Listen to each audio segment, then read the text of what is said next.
Hindi ka rin ba makapag-follow? So, sasagutin ko lang guys, itong concern ni Ma'am Hermelina na bakit nga daw ba hindi siya makapag-follow. So, binisita ko guys yung kanyang bahay at dito nakita ko na sobrang laki yung kanyang following. Mas malaki pa sa followers niya. So, itong following kasi natin guys, may limit po yan at hindi po ito kagaya sa followers.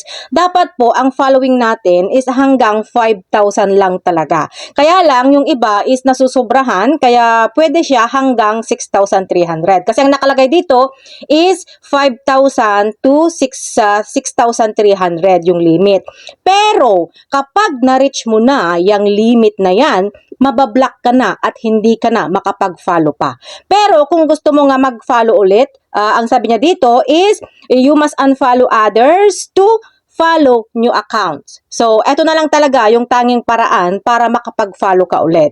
I-unfollow mo yung mga alam mong hindi na active dyan sa bahay mo. At para naman doon sa mga, guys, mahilig magipag-follow to follow, wag din po masyadong sobra dahil may limit din po tayo sa isang araw. So, para maiwasan po natin ang pagkakaroon ng restriction, dapat wag sunod-sunurin at dapat mayroon kayong time interval at dapat 50 to 100 lang katao ang i-follow nyo sa isang araw.